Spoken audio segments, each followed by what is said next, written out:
So it turns out I kind of have a superpower. Ever since I was a baby, I've been able to see, smell, feel, and hear things that other people can't. I feel the air moving around me in a room, and I can very quickly tune into different parts of my body and sense things around me. I basically feel like a little brown bat with echolocation. These sensitivities can come in handy, like if I want to hear my parents whispering in another room. But in general, it's really hard to handle. Doctors call it sensory processing disorder. It's a neurological condition that makes my brain experience sensory information really intensely. Sounds are louder, smells are stronger, my vision is brighter, and I'm much more sensitive to touch. I want to retreat into a little ball when anything gets too intense. So basically, I'm also a walking sea anemone. I always struggled with intense, noisy places, and getting through a school day sometimes feels impossible. With constant sensory overwhelm, I've developed chronic anxiety. My hands are always sweaty, and it feels like there's a giant frog stuck in my throat when I need to do certain things. I've missed out on some awesome experiences like my best friend's birthday parties, and my panic attack can even feel like a medical emergency. I'm so lucky to have had great support from my friends, my parents, and my school. I've helped keep lots of therapists and doctors in business, and I've tried a whole slew of medicines and supplements. But my favorite medicine is spending time with animals. When I was little, I got to have equine therapy with horses. These huge, gentle animals really trust you, and I realized that I want to spend my life working with them. So back in 2020, when COVID began and school went online, it was such an easy switch for me. Instead of being in a noisy classroom, I was in my own little quiet bedroom, and life was good. But then, after a year and a half, when school doors opened, things started falling apart. Coming back into a huge, busy high school during COVID was beyond difficult. In addition to COVID worries and an intense class load, I had a rush of sensory overwhelm. So all the sights and sounds of school felt more intense to me than what the teacher was saying. To cope, I started blanking out of the classroom experience. At home, I wouldn't remember a single thing from class, and I had went from A's to F's on my progress report, since I hadn't turned in a single assignment. One of my best friends had moved away, and I felt so alone. I couldn't enjoy the things I love, and I felt numb, like sometimes I wasn't really even there. The crying would start in the late afternoon and get worse and worse until I cried myself to sleep. Then I started missing school. I felt hopeless, like there was no point even waking up in the morning. I didn't even realize that I was in a depression. When I told my parents how I was feeling, they were so supportive. They helped me get new medicine and explored pulling me out of school for the year to get me time to get better. But I wanted to stay in school. We set little goals to do things I've always enjoyed, like training my dog, drawing, exercising, and riding horses.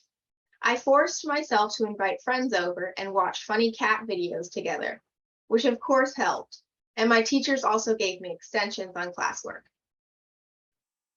I started to see that mental health problems are not meant to be dealt with alone. I started feeling better because I connected with my community, and they were there to support me. Even if no one else knew what it felt like to be a sensitive little brown bat or a skittish sea anemone, they were there for me when I reached out. While I was getting better, I saw so many classmates struggling with their own mental health too. My public school in North Portland is the most diverse school in the state. Most seniors weren't even showing up regularly for class. Some of their families aren't comfortable getting support for mental health, and I learned that over 50% of teens in the US reported worse mental health during the pandemic. And during this time, more teens lost their lives to suicide than to COVID. As bad as I felt, I was lucky to be in a middle-class family with supportive parents to help me navigate. Many of my classmates have faced lots more barriers. So I felt I had to try to help. Around this time, I saw last year's OSHA Celebration of Hope video. Hearing the other teen speakers was so inspiring. I reached out to Gayatri, who said that they could send a youth storyteller to my school. So I decided to plan a mental health fair at my school and an assembly. I asked my classmates, teachers, and neighbors to help out. It was a ton of work that took many months, but it was exciting, and each day that I worked on the fair, I started feeling braver and better. I prepared a video with Asha's youth storyteller, Natalie Robinson, sharing her mental health journey and inviting students and teachers to the fair. On the day of the assembly, over 1,000 students watched the video, and teachers had class conversations about it. The fair was optional and after classes, so I was amazed that 762 students attended the fair, and teachers too. I made passports for students so that they got a stamp at each station they visited, and they wrote down what steps they'll like to take to improve their mental health. We had 22 stations set up with a leader and activity at each one. Some tables shared resources to get support, like stations from ASHA, Youth Line Crisis Call Center, our Student Health Center, and tables about sleep habits and climate anxiety. At other stations, students practiced a hands-on skill for mental health. This included animal therapy with goats and rabbits and 4 baby goats, which were the hit of the fair. We had a peer chat station, and we had lots of fun stations about nature art, mindfulness, poetry, journaling, positive self-talk, and problem solving. And my dad led a popular station to make your own stress ball fidget. It was good to see students learning practical skills that they could use right away. On their passports, 97% of the students that said that they had learned something helpful for their mental health, and not a single person said that they didn't learn anything. At least 19 students signed up for a first appointment with a school therapist, and I know how helpful that can be. At least 150 students took home a crisis hotline card from the Youth Line table. And if even one person uses their card, it would be worth it. And 91% of the students at the fair said that they practiced a mental health skill that they'll use in the future. Over 100 students wrote a pledge for their mental health. And here are some of their pledges. I'll let you read these over on your own.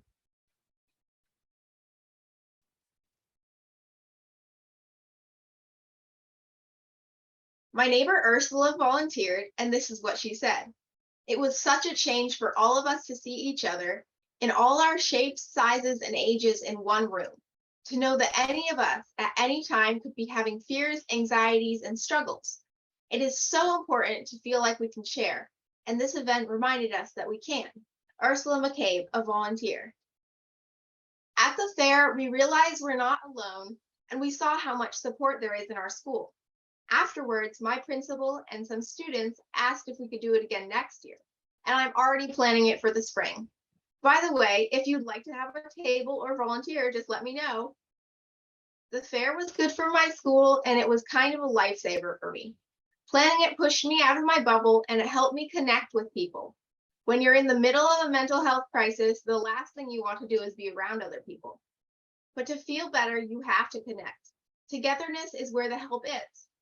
But not just regular togetherness. It has to be brave togetherness where we open up and share our struggles. Today is the first time I've shared my personal story with a group. And while of course I've spent some very productive time worrying about this, I want to help bring these stories out of the shadows and into the light. I imagine the day when mental illnesses are as easy to diagnose and talk about as breaking an arm. We can get closer to that day by connecting and sharing in our communities. ASHA is helping us to get there by inspiring students like me to share our stories.